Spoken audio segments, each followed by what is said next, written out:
Today, leaders who succeeded in beating back some of Donald Trump's most controversial first-term plans are warning that round two is now here. As Trump takes his first post-election steps on immigration, elevating hardliners while plotting raids, camps, and mass deportations. Today, NBC News learning that Stephen Miller, the architect of the notorious family separation policy, is expected to be named Trump's deputy chief of staff for policy. Trump also tapping as border czar Tom Homan, who has touted workplace raids and mass deportations. Both officials known for echoing Trump's language demonizing immigrants while implementing his plans.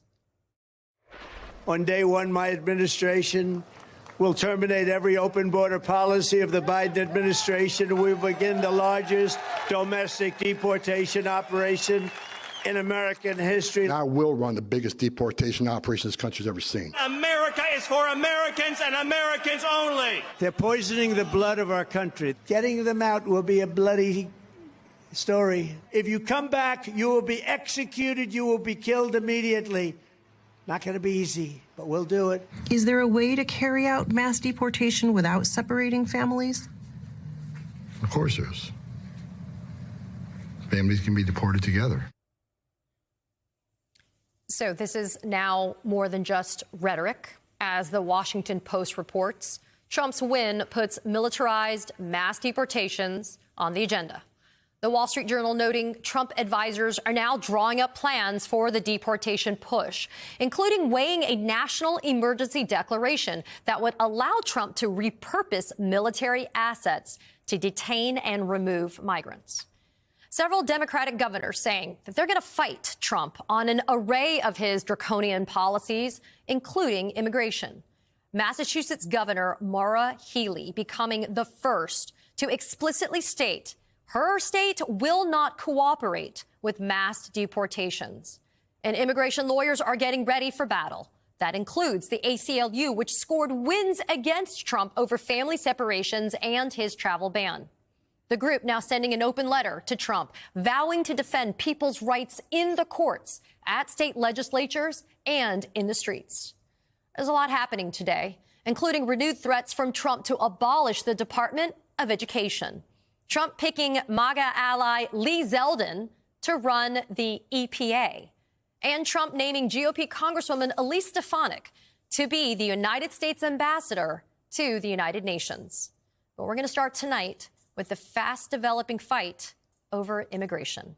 Joining me now is Cecilia Wong, ACLU National Legal Director, and Fernanda Mondi, political strategist and an MSNBC political analyst. My thanks to both of you.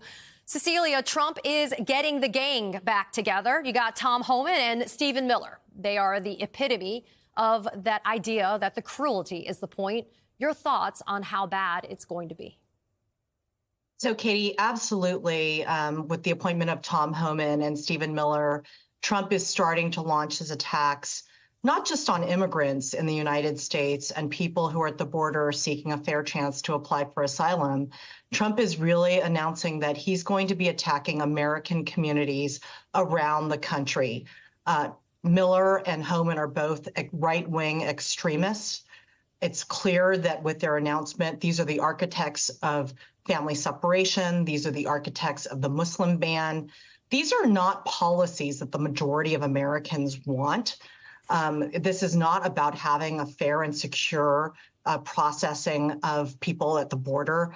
This is really, as you heard from Trump himself, an attack on the interior of the United States. When they say they're going to launch the largest domestic deportation force in history, we have seen this before, not just with the first Trump administration, but when local sheriffs like Joe Arpaio, former sheriff in Maricopa County, Arizona, or police forces and sheriff's departments around the country decided they wanted to go after immigrants in U.S. communities.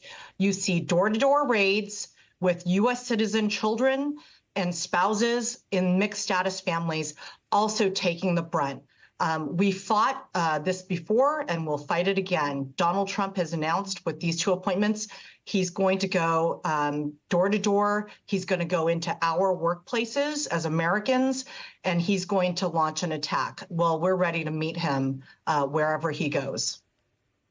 You know, Fernand, I have a lot of respect for Cecilia. I think, Cecilia, you are one of the most brilliant people that I know, but I'm going to respectfully disagree because you said this is not what a majority of Americans want. But, Fernand, a majority of Americans voted this in. When we played that sound leading up to this segment, right, that wasn't me saying it. That was Donald Trump and Tom Homan. That was Stephen Miller. Those are their own words.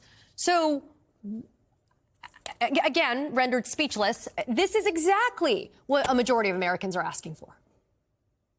It is indeed, Katie, and this is why so many of us were so concerned. We're sounding the alarm, really, since the moment it became clear that Donald Trump was going to seek the Republican nomination again and inevitably became the nominee of that party, because we are now going to be living a living nightmare here in this country. And let's not pretend or not sometimes speak the reality of the horror happening before our eyes. The immigrants are the first step. The idea here is to go after this group, the most vulnerable, to create this militarized force that will now have access to every sector of the United States. And they'll start with deporting undocumented immigrants without any concerns of what that means for the economy or the local communities or the fear and even the violence and death that is going to come and result from that. But it's also a pretext through which to have this effect that you will not be out of line. Anything you do that is against the wills of this Trump state will have these kind of punitive damages. You heard Trump himself in that clip you played said, "We will kill you if you come back. We will execute you, and we won't think twice about it."